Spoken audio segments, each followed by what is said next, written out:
ان تصبروا وتتقوا لا يضركم كيدهم شيئا۔ ایک جگہ اللہ فرماتے ہیں رحمتی وسعت کل شیء، میری رحمت بڑی وسیع ہے، فسأکتبها للذین یتقون، لیکن میں نے اپنی رحمت کو لکھ دیا ہے ان بندوں کے لیے جو تقوی والے ہیں۔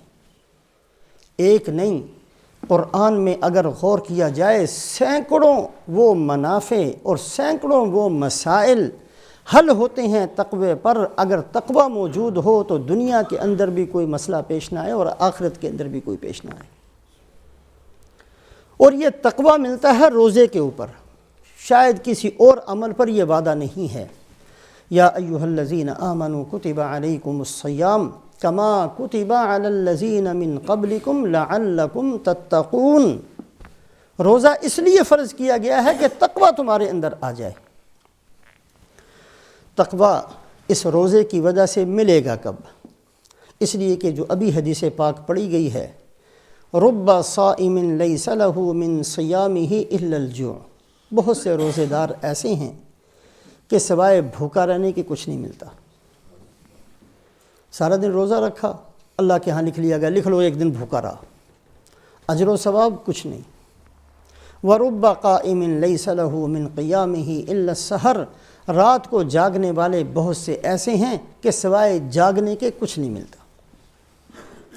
اس لیے حضرت کعب بن عجرہ رضی اللہ تعالیٰ عنہ کی وہ روایت جو بڑی مشہور ہے اور ہر رمضان کے اندر تقریباً ہر جمعے کے اندر اس کو سنا جاتا ہے، بار بار ہم پڑھتے ہیں، اس کو سامنے رکھا جائے، اور جو رمضان المبارک آ رہا ہے اللہ ہمیں اس کی قدر کی توفیق نصیب فرمائے، اس کے اندر ان چیزوں کا اہتمام کیا جائے۔ حضرت کعب بن عجرہ رضی اللہ تعالیٰ عنہ کی روایت، رسول پاک علیہ السلام منبر پر تشریف فرما ہوئے، پہلے درجے پر قدم رکھا تو آپ نے فرمایا آمین، دوسرے پر قدم رکھا آمین، تیسرے پر قدم رکھا فرمایا آمین۔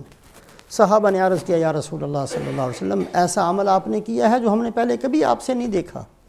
فرمایا کہ جب پہلے درجے پر میں نے قدم رکھا تو جبرائیل علیہ السلام نے کہا بعد من ادرک رمضان فلم یغفر لہ، وہ آدمی اللہ کی رحمت سے بہت دور ہو جائے، بد دعا فرمائی، بہت دور اللہ اس کو اپنی رحمت سے کر دے، جس نے رمضان کا مہینہ پا لیا پھر بھی اس کی بخشش نہیں ہوئی۔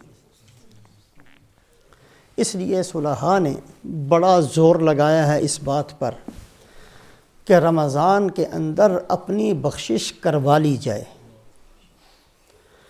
تین چیزوں کا بہت زیادہ اہتمام کرنا چاہیے، ویسے تو تمام کے تمام اعمال صالحہ سب کا ہی اہتمام کرنا چاہیے، لیکن رمضان کے اندر تین چیزوں کا بہت اہتمام ہو، جو صلحاء کی زندگی سے یہ بات ملتی ہے۔ ایک چیز تلاوت قرآن پاک کا بہت اہتمام ہو، اس لیے کہ رمضان اور آسمانی کتابیں اس کا بڑا گہرا تعلق ہے۔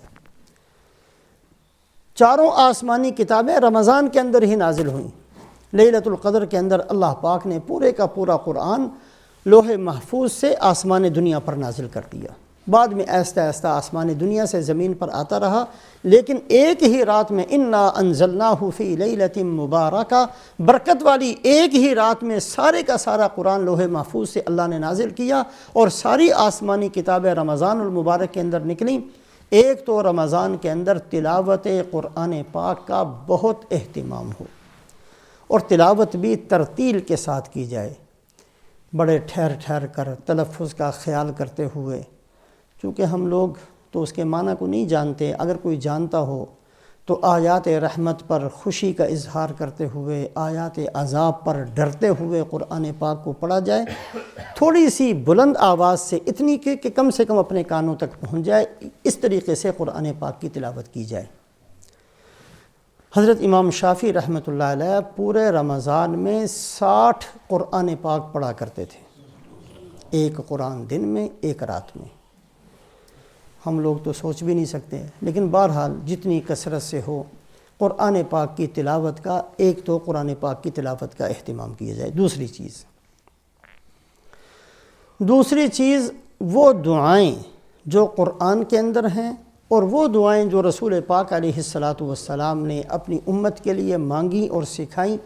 اللہ بھلا کرے ان صلحاء کا، ان بڑے لوگوں کا جنہوں نے ان سب کو جمع کر کے ہمارے لیے ایک بہت بڑا کام کر دیا، اس کا اہتمام کیا جائے، اس لیے کہ کوئی خیر ایسی نہیں ہے جو اللہ کے نبی صلی اللہ علیہ وسلم نے نہ مانگ لی ہو، اور کوئی شر ایسا نہیں ہے جس سے اللہ کے نبی نے پناہ نہ مانگ لی ہو۔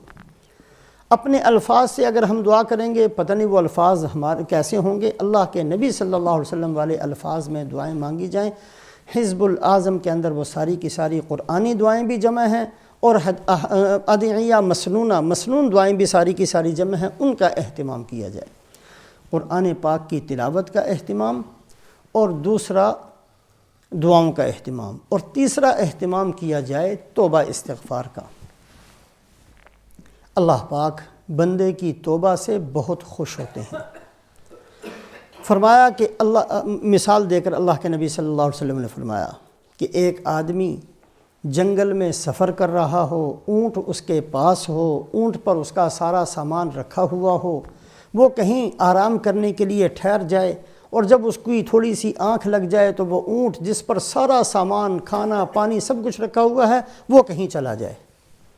اب اس کو نہ راستہ معلوم ہے، نہ اس کے پاس کھانے کے لیے کوئی چیز ہے، نہ پینے کے لیے کوئی چیز ہے، جنگل ہے۔ اب اس کو سوائے موت کے کوئی بھی چیز نظر نہ آتی ہو، اور یہ مرنے کے لیے تیار ہو کر لیٹ جائے، اتنے میں وہ اونٹ جو اس کا گم ہوا تھا وہ آ کر اس کے سامنے کھڑا ہو جائے۔ جتنی اس بندے کو اس وقت خوشی ہوگی، اللہ پاک اس سے بھی زیادہ اپنے اس بندے سے راضی اور خوش ہوتے ہیں جو اللہ کے سامنے ہاتھ پھیلا کر کہے اللہ میں نے غلطی کی، معاف کر دے۔ جو اپنی گناہوں پر توبہ استغفار کرے، اللہ اس بندے سے بھی زیادہ اس آدمی سے خوش ہوتے ہیں۔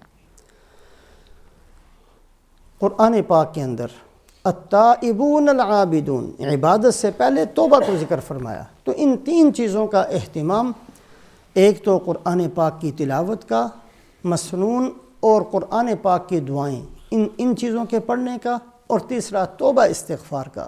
دن میں ایک دفعہ ضرور صلاۃ التوبہ پڑھ کے، یا ویسے ہی استغفار پڑھ کے، اے اللہ میں بہت خطا کار ہوں، میں نے بڑی غلطیاں کی ہیں، اور میں نے ہر موقع پر تیری نافرمانی کی ہے، کتنی چیزوں کا آپ نے حکم دیا میں نے اس کی کوئی پرواہ نہیں کی، کتنی چیزوں سے آپ نے روکا میں نہیں رکا، میں کرتا چلا گیا۔ اے اللہ آپ بڑے غفور الرحیم ہیں، بخشنے والے ہیں۔ اے اللہ دنیا میں بھی ستاری فرمائی ہے، آخرت میں بھی ستاری فرما، میرے گناہوں کو معاف فرما۔ اس طریقے سے ہر روز، اور اگر ہو سکے تو افطاری کے وقت ان دعاؤں کا اہتمام کیا جائے، توبہ استغفار کا، مسنون دعاؤں کا، اور قرآن پاک کی تلاوت کا۔ ان تین چیزوں سے انشاءاللہ اللہ پاک ہمیں ان لوگوں میں داخل فرمائیں گے جو رمضان پاتے ہیں اور اللہ کی طرف سے ان کی بخشش کر دی جاتی ہے۔